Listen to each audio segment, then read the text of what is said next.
हीना voice में आपका स्वागत है। आज की कहानी शुरू करने से पहले चैनल को सब्सक्राइब और वीडियो को लाइक ज़रूर कर दें। शादी की सुहाग सेज पर बैठी प्रियांशी का पति जब भोजन का थाल लेकर अंदर आया तो पूरा कमरा उस स्वादिष्ट भोजन की खुशबू से भर गया। रोमांचित प्रियांशी ने अपने पति से निवेदन किया कि माँ जी को भी यहाँ बुला लेते हैं तो हम तीनों साथ बैठकर भोजन करते हैं। पति ने कहा, छोड़ो उन्हें, वो खाकर सो गई होंगी, आओ हम साथ में भोजन करते हैं। प्यार से प्रियांशी ने पुनः अपने पति से कहा कि नहीं, मैंने उन्हें खाते हुए नहीं देखा है। तो अभिनव ने जवाब दिया कि क्यों तुम जिद कर रही हो, शादी के कार्यों से थक गई होंगी इसलिए सो गई होंगी, नींद टूटेगी तो खुद भोजन कर लेंगी, तुम आओ हम प्यार से खाना खाते हैं। उस प्रियांशी ने तुरंत डिवोर्स लेने का फैसला कर लिया और डिवोर्स लेकर प्रियांशी ने दूसरी शादी कर ली और इधर अभिनव ने भी दूसरी शादी कर ली। दोनों अलग अलग सुखी घर गृहस्थी बसाकर खुशी खुशी रहने लगे। इधर प्रियांशी के 2 बच्चे हुए जो बहुत ही सुशील और आज्ञाकारी थे।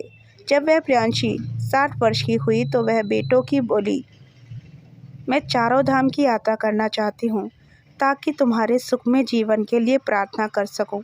बेटे तुरंत अपनी माँ को लेकर चारों धाम की यात्रा पर निकल गए।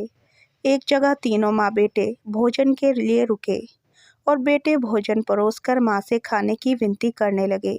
उसी समय प्रियांशी की नज़र सामने एक फटेहाल भूखे और गंदे से एक वृद्ध पुरुष पर पड़ी जो प्रियांशी के भोजन और बेटों की तरफ बहुत ही कातर नज़र से देख रहा था। प्रियांशी को उस पर दया आ गई और बेटों को बोली, जाओ पहले उस वृद्ध को नहलाओ और उसे वस्त्र दो, फिर हम सब मिलकर भोजन करेंगे।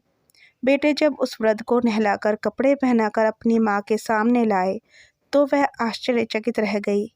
वह वृद्ध वही था जिससे उसने शादी की, अभिनव, जिसने उसने सुहागरात को ही डाइवोर्स ले लिया था। उसने उससे पूछा कि क्या हो गया जो तुम्हारी हालत इतनी दयनीय हो गई। तो उस वृद्ध ने नज़र झुका के कहा कि सब कुछ होते हुए भी मेरे बच्चे मुझे भोजन नहीं देते थे, मेरा तिरस्कार करते थे, मुझे घर से बाहर निकाल दिया।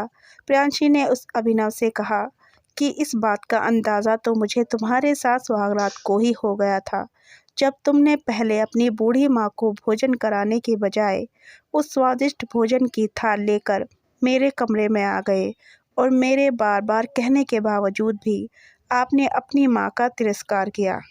उसी का फल आज भोग रहे हो। जैसा व्यवहार हम अपने बुजुर्गों के साथ करेंगे उसी को देख देख कर हमारे बच्चों में भी यही गुण आता है। क्या शायद यही परंपरा होती है? ये सब देखकर अभिनव फूट फूट कर रोने लगा।